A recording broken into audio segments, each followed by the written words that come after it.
Estamos de volta com o Viva Piauí que Trabalha. Hoje, neste dia do Piauí, dia 19 de outubro, nós comemorando o dia do nosso estado, falando da força e da capacidade de trabalho. Elivaldo Barbosa também comemorando aqui 30 anos do Piauí que Trabalha. Elivaldo que já visitou quase todos, não todos, hein? Quase todos os municípios do Piauí e falou aqui do município Morro Cabeção do Tempo, nunca foi? Agora, se fosse ainda, Joel, se estivéssemos ainda na década, metade da década de 1990... com 118 municípios, eu diria a você que já teria percorrido todos. Todos, mas aí aumentaram o número de municípios e vão lhe dar um desafio maior. Daqui a pouco nós vamos falar que desafio é esse para Elivaldo Barbosa. O mercado de trabalho está em constante transformação. Antigas profissões caem no ostracismo, enquanto novas carreiras surgem a cada ano. O desafio é se adaptar às necessidades do momento e investir em capacitação. Para quem já nasceu neste século, é difícil até imaginar alguém usando uma máquina como essa. Mas quem já havia saído, pelo menos da infância, quando o século XXI chegou, o presente encanta, mas também assusta pela velocidade das transformações impressas pela tecnologia. Um levantamento divulgado pelo Fórum Econômico Mundial ainda no ano passado já apontava que até 2025, mais da metade das tarefas realizadas em ambiente de trabalho será executada por máquinas. 6 anos antes, o índice já é de 30%. Afinal, qual empresa sobrevive sem um computador ou ao menos um smartphone? Pesquisas apontam que os brasileiros se acostumaram tanto à praticidade do mundo virtual que, na realidade, em média, passamos mais de 9 horas por dia conectados. Mas usar está longe de significar dominar. O grande desafio para manter a economia brasileira pulsante. Lucas cresceu inserido nesse contexto. Trabalha na Controladoria Geral do Estado, mas também tem uma startup. O analista de sistemas quebrou a burocracia pública com a criação de um sistema que simplifica e promove transparência nos convênios firmados entre o governo e organizações não governamentais. A inovação, que já é utilizada também pela Prefeitura de Teresina, começa a ser adotada por outros municípios em parcerias firmadas com o governo estadual e pode se expandir pelo Brasil. Eu acho que hoje as soluções tecnológicas elas estão para melhorar a vida das pessoas, elas não estão para dificultar. Muitas pessoas têm medo do novo, medo da tecnologia, só que a tecnologia hoje ela está presente praticamente em tudo que você faz. E se a gente for analisar e usar bem a tecnologia, ela tem muito só a nos ajudar. Se antes o sucesso era garantido com a especialização de uma atividade profissional, hoje é preciso ter múltiplos conhecimentos para se manter no mercado de trabalho. Nada parece escapar à tecnologia. Profissões que atravessaram décadas estão sendo extintas, comenta o psicólogo Danilo Camuri. Realmente o mercado ele vem passando por várias transformações essas apontadas pelas novas tecnologias, né? A gente pode citar algumas delas, como por exemplo a inteligência artificial, Big Data, computação em nuvem, a robótica. Essas tecnologias elas acabam transformando o mercado, transformando também as práticas profissionais, exigindo novos saberes e muitas vezes construindo novas profissões. E tantas outras profissões surgem todos os dias. Entre as emergentes estão analistas e desenvolvedores de softwares e de aplicativos, diretores, cientistas e analistas de dados, mas também profissionais de vendas e marketing, gerente geral e de operações, representantes de vendas, manufaturas, atacado, produtos científicos e técnicos, além de especialistas em recursos humanos, analistas financeiros, profissionais de banco de dados e de redes, consultores financeiros e de investimentos. São profissões que exigem certas habilidades, explica Camuri. Não é só chegar próximo à tecnologia e incorporá-la na sua prática profissional. Nós temos também uma necessidade de desenvolver as nossas habilidades humanas. Em tempos de evolução do campo da robótica, inteligência artificial, dessa tecnologia toda, nós teremos que ser especialistas em ser humano, porque o mundo ele avança na tecnologia e isso é muito importante, é muito bom, vai resolver uma série de problemas, mas também vai criar outros e vai nos exigir desenvolver cada vez mais essas nossas habilidades. Se a explicação não foi tão clara assim, fico alerta. O estudo do Fórum Econômico Mundial também apontou que 88% das empresas pretendem contratar funcionários com habilidades relevantes em tecnologia. Os desafios são gigantescos. Em um país com 13 milhões de desempregados, sobram vagas no campo tecnológico.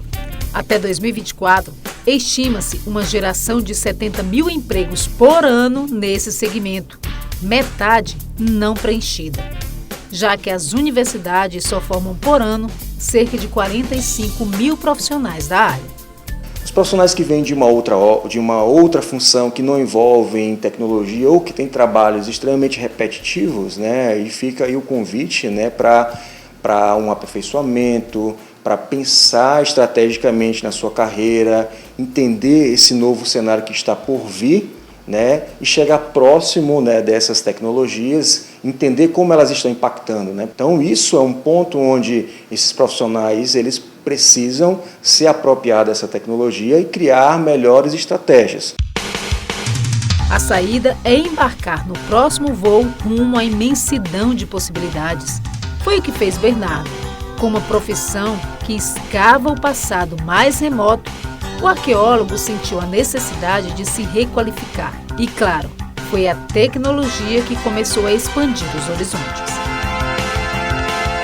Comecei a trabalhar com arqueologia e eu trabalhava no IPHAN. E eu analisava muitos processos de licenciamento ambiental. E eu vi que o pessoal da arqueologia, as equipes de arqueologia, começaram a usar muito a imagem do drone na produção do relatório, na captação de imagem dos sítios arqueológicos, numa visão geral da área trabalhada, né? Que a arqueologia trabalha com a paisagem, trabalha com o espaço. E os arqueólogos começaram a inserir isso dentro das pesquisas. E eu no IPHAN, na condição de técnico, analisando os processos, comecei a perceber que todos os relatórios tinham o uso do drone, de imagens do drone. E foi despertando a minha curiosidade, né? Então acho que a tendência agora é a gente ter, independente da nossa profissão, ter esse agregador, saber lidar com os dados que a gente gera para poder usar isso em benefício da sua profissão, né?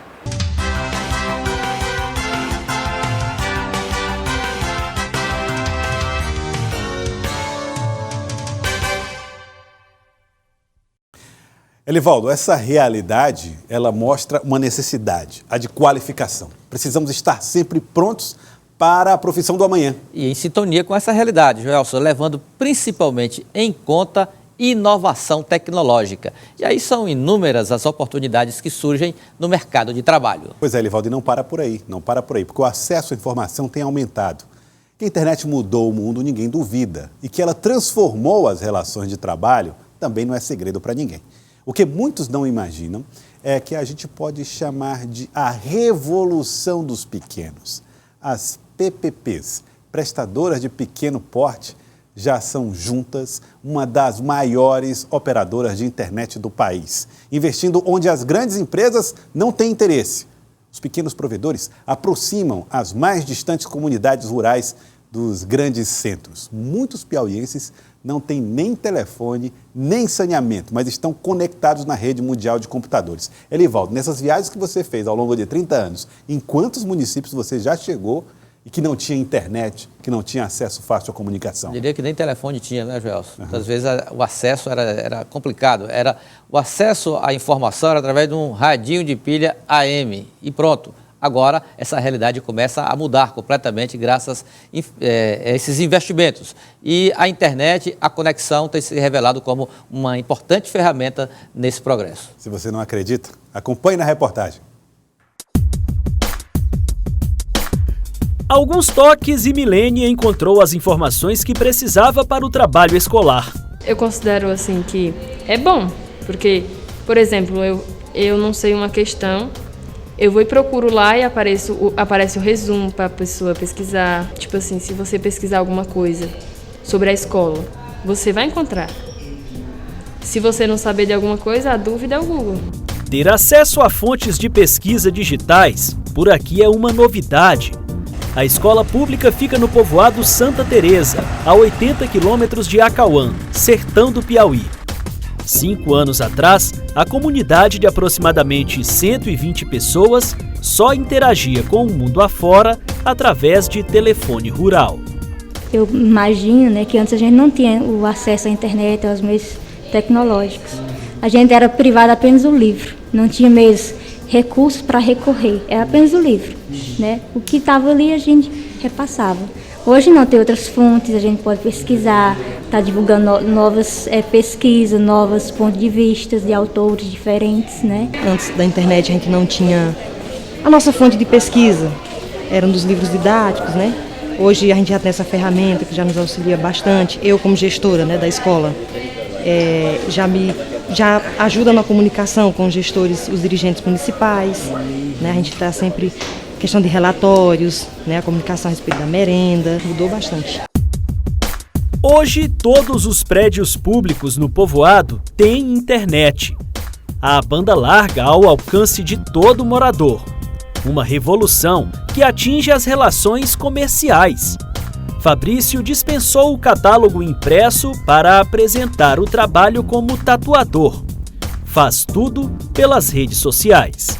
Hoje em dia, todo o meu trabalho é divulgado através do Instagram e agendamentos, horários, tudo marcado pelo WhatsApp. Lá no meu Instagram tem todo o meu portfólio, todos os meus trabalhos estão lá e as pessoas veem e marcam. E cerca de 80% das pessoas que vêm fazer uma tatuagem comigo é porque viu no Instagram, alguém marcou, alguém comentou e chegou até ela, o meu trabalho.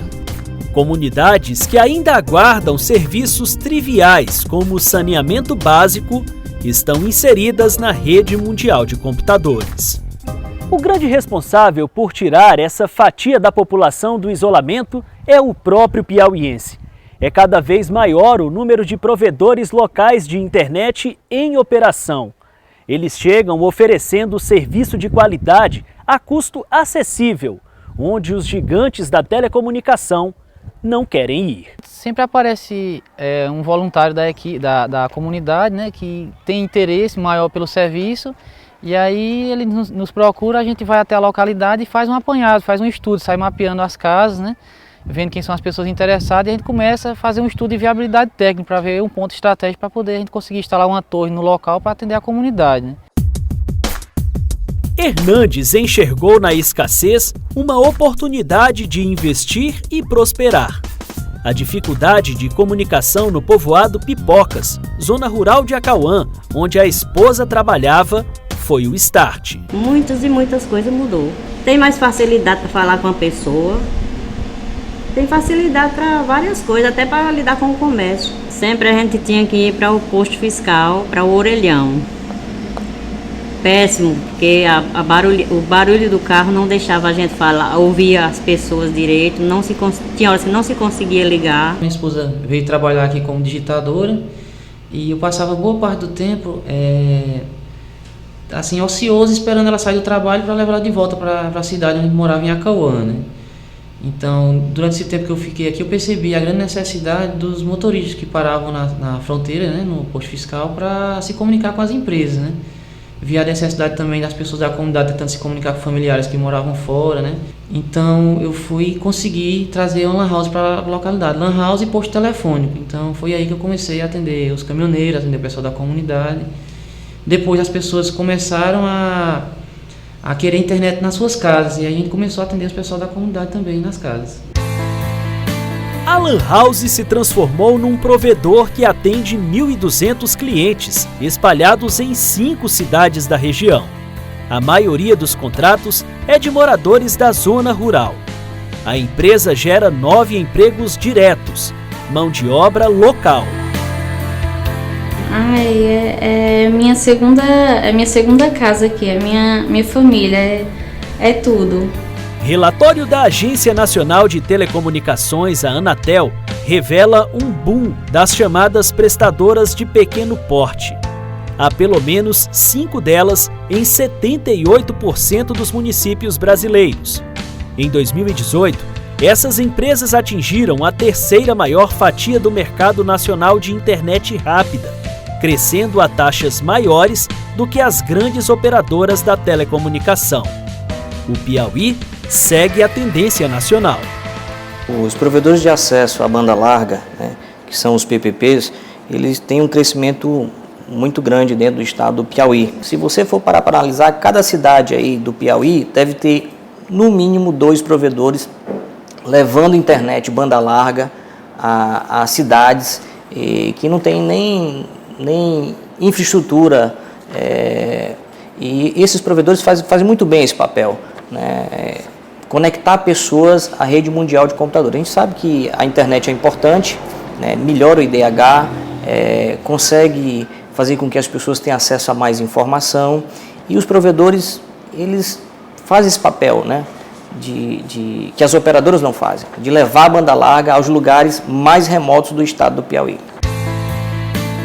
Ano passado, as PPPs responderam por mais de 90% dos 2.200.000 novos acessos à internet no Brasil. Em Teresina, empresários do setor estimam que a internet por fibra ótica já cobre 200.000 lares, da área nobre à periférica. Há 15 anos atrás, para fornecer internet para um cliente por fibra ótica, era preciso puxar um cabo para cada cliente, a partir da origem, a partir da sede. Com o advento do FTTH, que é essa tecnologia atual que nós usamos, nós conseguimos dividir o uso da internet para poder atender o maior número possível de clientes. Então, com um cabo só, muitas vezes eu consigo atender 1.000 clientes, porque a tecnologia otimizou o uso do cabo e, logicamente, o atendimento a clientes. Certamente, nós temos mais de 200.000 domicílios que já têm fibra ótica passando na frente da sua porta, que pode ser atendido por uma conexão FTTH. A internet que conecta, gera emprego, amplia oportunidades de comércio, nem sempre é o mais lucrativo dos negócios. Ir longe implica esforço, custos, força de vontade. Mas existe uma recompensa que dinheiro não paga: o sentimento por promover a inclusão de quem não é enxergado.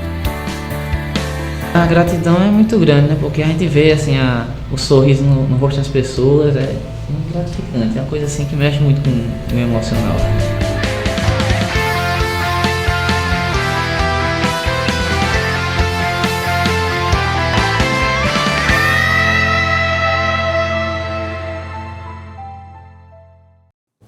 Está aí Elivaldo Barbosa, informações chegando em municípios como Acauã. Lembrar que Acauã foi uma das cidades consideradas piloto do projeto Fome Zero, né, no início dos anos 2000. 2000, correto, ali 2003, mais ou menos, começou ali Acauã e Guaribas, são os dois municípios escolhidos para o Piauí, muito distantes, mas que eu conheço, já fui nos dois. Já foi nos dois, Elivaldo? Já fui nos dois, já. Você já foi em todos os lugares. Agora, o Thiago Melo mostrou nessa reportagem aí, foi até Acauã, Elivaldo, e ele foi em um outro município que agora é produtor de produtos que fazem o funcionamento de energias limpas, Elivaldo. São as torres de energia eólica, Joelson, um insumo importante e difícil transporte, inclusive uma hélice, são carretas para transportar uma hélice. Hoje, esses equipamentos são produzidos no Piauí. E eu lembro quando eu andei lá em Lagoa do Barro pela primeira vez, tive dificuldade para ter acesso ao município. Hoje, tem restaurantes lá que produzem,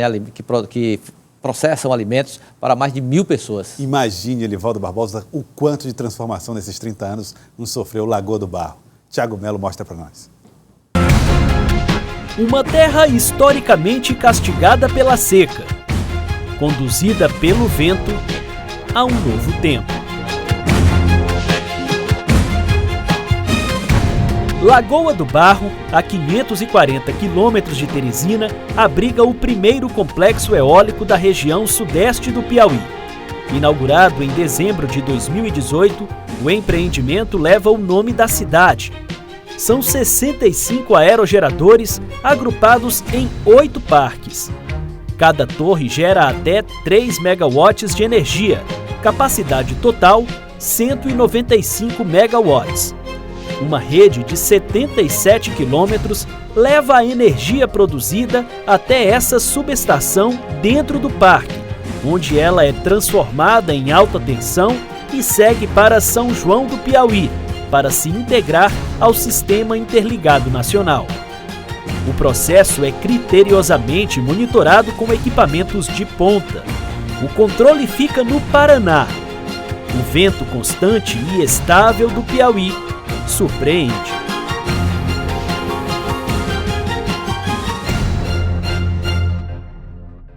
Esses meses de agosto, setembro e outubro, ele tem uma incidência de vento bem maior. Nossa média aí está variando entre 10 e 11 metros. Nosso parque teve um fator de capacidade de 65% no último mês de setembro, atingindo uma produção de mais de 90 mil megawatts-hora. Isso significa que atingimos mais de 1.500.000 pessoas. Os aerogeradores em funcionamento no interior do Piauí são os mais modernos do mundo. As torres de 120 metros de altura são de concreto. A turbina, chamada nacelle, pesa 115 toneladas. As hélices, 15 toneladas cada. E o hub, onde elas se conectam, mais 20 toneladas. Levar esses gigantes para o alto da Chapada, onde só havia mata virgem, deu trabalho. O desafio foi muito grande, em função da tecnologia que nós empregamos, que é o que tem de mais moderno, no caso dos aerogeradores até no mundo, e os recursos esparsos na região. Então o desafio foi muito grande, mas fomos muito bem recebidos e a população local sempre nos ajudou bastante a vencer todos esses desafios. Tem muito suor piauiense derramado para tudo isso acontecer. As torres dos 65 aerogeradores foram produzidas na fábrica instalada no pé da Chapada, uma alternativa para reduzir custos e otimizar a logística. A empresa emprega 530 pessoas, 95% da mão de obra local, segundo os gestores. Visitamos a unidade. O processo de fabricação das chamadas aduelas começa pela armação do aço, que vai para a forma e recebe o concreto. Depois de 7 horas, tempo de cura, a peça recebe o acabamento. São necessárias, em média, 15 horas para uma aduela ficar pronta. Operando na capacidade máxima, a fábrica consegue ter uma nova peça a cada 1 hora e 12 minutos. Grande parte da matéria-prima vem da região, entendeu? Que logicamente é vergalhão, brita, areia e concreto, entendeu? A gente consegue absorver bastante coisa. Num primeiro momento, no primeiro projeto, a gente importou bastante coisa, importou que eu falo vindo de outros estados ou de outros países, e hoje a gente já tem também uma cadeia de fornecedores no Piauí bastante interessante, competitiva. E mais, todo mundo que eu converso eu falo, Piauí, eu colocaria hoje ele nos locais, nos melhores estados do Brasil para se fazer negócio. Viu? As peças produzidas agora estão sendo estocadas para compor o maior parque de energia eólica da América Latina. O Lagoa dos Ventos terá 230 aerogeradores. Para se ter uma dimensão, trazendo para a nossa realidade, só o concreto utilizado na fabricação das torres é quase 3 vezes mais do que foi usado na construção do estádio do Maracanã. O complexo eólico de propriedade da maior empresa do setor em nível mundial vai abranger Lagoa do Barro, Queimada Nova e Dom Inocêncio. A construção dos parques com 230 aerogeradores prevê um investimento acima de 3 bilhões de reais. A previsão é que o Lagoa dos Ventos comece a operar em 2021. O Piauí é considerado a nova fronteira para mercado de energias renováveis. O estado produz hoje 60% mais energia elétrica do que consome. A produção por meio do vento atinge a 5ª posição no Brasil. Mapas confirmam o potencial diferenciado do Piauí para a geração de energias limpas, comprovando uma grande reserva ainda a ser explorada. Segundo números da Secretaria Estadual de Mineração, Petróleo e Energias Renováveis, no tocante à energia eólica, há 60 empreendimentos em operação, 9 em construção e 19 a construir. Sobre a energia solar, são 9 empreendimentos em operação, 14 em construção e 9 a construir. No meio do semiárido quente e seco, 930 mil placas, espalhadas em 690 mil hectares, geram energia suficiente para abastecer 300 mil residências. O Parque Nova Olinda, o maior de energia solar da América do Sul, fica em Ribeira do Piauí, a 500 quilômetros de Teresina. Outro projeto ainda mais ousado vem por aí. Em 2020, São Gonçalo do Gurgueia, no sul do estado, vai abrigar o maior parque de energia solar da América Latina. Com capacidade de 475 megawatts, a usina São Gonçalo tem investimento estimado em 1 bilhão e 400 milhões de reais. Essa revolução muda a dinâmica de pequenas cidades. Lagoa do Barro, com população de 4.523 habitantes, parece não dormir mais. O movimento de operários, caminhões e máquinas é intenso. Este restaurante funcionou durante 23 anos com apenas um funcionário. Desde que as eólicas chegaram, o quadro saltou para 20 colaboradores. Daqui saem 1.500 refeições por dia para 2 empresas. Às 6 horas da manhã, o churrasco já está no fogo para dar tempo de preparar as quentinhas. Rony, o churrasqueiro, é um dos novos contratados. Lá, para nós, é bom só no inverno. Nós plantamos legumes para colher, aí trabalha lá tirando ração por bicho, aí as coisas foram ficando mais difíceis. Eu tenho um irmão, deixei meu irmão cuidando lá das nossas criações e eu vim caçar meio de eu trabalhar em outro serviço que lá estava ficando muito difícil. A dona do restaurante construiu uma pousada com 16 apartamentos e estão sempre lotados. A gente começa às 2 horas da manhã, né, preparar o café, que é da fábrica, e aí entra uma equipe de madrugada, outra para o almoço e outra para a noite, tá, já? Não para? Não para. Quase 24 horas. Quase 24 horas.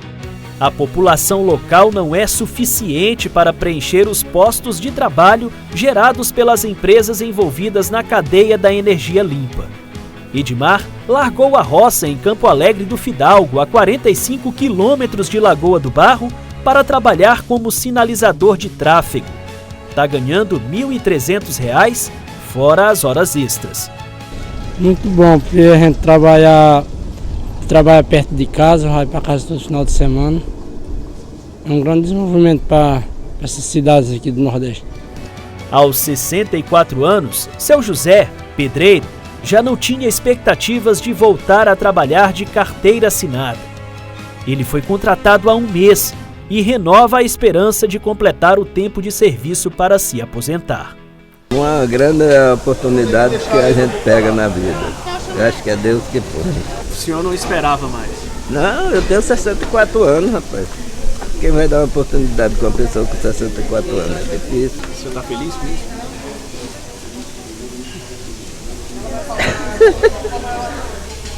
Não tem nem palavra, né? Sonhos renovados, realidades transformadas. Onde antes só a seca era notícia, os raios do sol e a força dos ventos anunciam as boas novas.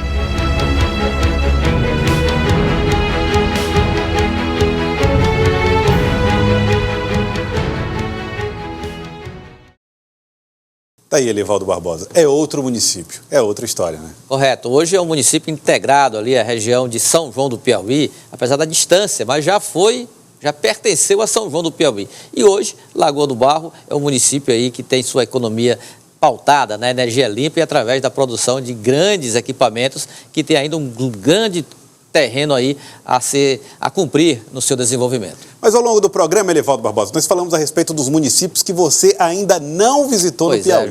É minoria absoluta. Eu fiz esse levantamento com a ajuda da Indira Gomes e da Marina Serves. Eu também fiz as contas também, Joelson, e chegamos ao número, né? Número. São 10 apenas, hein, gente? Dos 224 municípios, só 10 Elivaldo ainda não conhece. Caridade do Piauí. Fiquei surpreso, hein, que você não conhece Caridade do Piauí, mas Caridade do Piauí, né? Já fui lá 2 vezes. Curral Novo do Piauí, Floresta do Piauí, Morro Cabeça no Tempo, que você já tinha dito aqui no programa, Pajeú do Piauí, Santana do Piauí, São João da Canabrava, São Luís do Piauí, Socorro do Piauí e Várzea Branca, Elivaldo. Esses são os municípios que você ainda não conhece, Elivaldo. Elivaldo. E olha, Joelson, alguns deles não são nem assim tão contramão, tão distantes, não. Foi absoluta falta de oportunidade, não, é verdade. Elivaldo, considero que não é a missão das mais difíceis conhecê-los, não. Né? Elivaldo, mas se é a oportunidade que você está querendo, nós vamos dar essa oportunidade para você. Ao longo desse ano agora que está começando, 2020, você tem esse desafio imposto por nós aqui. Vamos lá. O visitar os 10 municípios que estão faltando, para você fechar o Piauí. Fecha o estado. Rodar o Piauí de norte a sul, Elivaldo Barbosa, em 100% dos municípios. Tá combinado, Elivaldo? Combinadíssimo, fechado, assuma esse compromisso. Nós vamos, em 2020, conhecer o Piauí por todos os seus municípios. Tá aí, Elivaldo Barbosa, vai conhecer todos os municípios piauienses. Só faltam 10, está perto. Fecha os 10 municípios, Elivaldo Barbosa, conhecendo o estado inteiro. Ao longo de 30 anos, Elivaldo conheceu o Piauí de norte a sul. Faltam só 10 cidades, Elivaldo. Quero agradecer a você, Elivaldo, por ter participado ao longo dessa semana desse projeto, ajudado a nós da TV Cidade Verde a contar histórias desse estado que você conhece tão bem. E mais do que isso, quero parabenizar você, Elivaldo, pelos 30 anos de Piauí que trabalha. Obrigado, Joelson. Uma satisfação muito grande. Esse momento, para mim, profissionalmente, é um momento ímpar da minha atividade, desde quando comecei aí no final dos anos 1980. E agora, com esse registro dos 30 anos do Piauí que trabalha, é também um registro profissional dos meus 30 anos de profissão também, de trabalho como jornalista, mostrando as potencialidades do Piauí e toda a sua dimensão. Então, é a nossa contribuição, nosso esforço e, mais que isso, Joelson, é também o compromisso de continuarmos a estrada nessa jornada. Olha, nosso programa vai ficando por aqui, o Viva Piauí que trabalha. Mais informações e o programa inteiro você vê no CV Play, o aplicativo gratuito da TV Cidade Verde que você baixa no seu celular. Baixe agora para acompanhar essas reportagens especiais do Viva Piauí que trabalha. Pronto para mais desafios, Elivaldo? Com certeza, Joelson. Vamos continuar. Juntos. Forte abraço. Obrigado aí pela sua companhia e, claro, a companhia do nosso telespectador. Viva Piauí que trabalha. Um grande abraço a todos.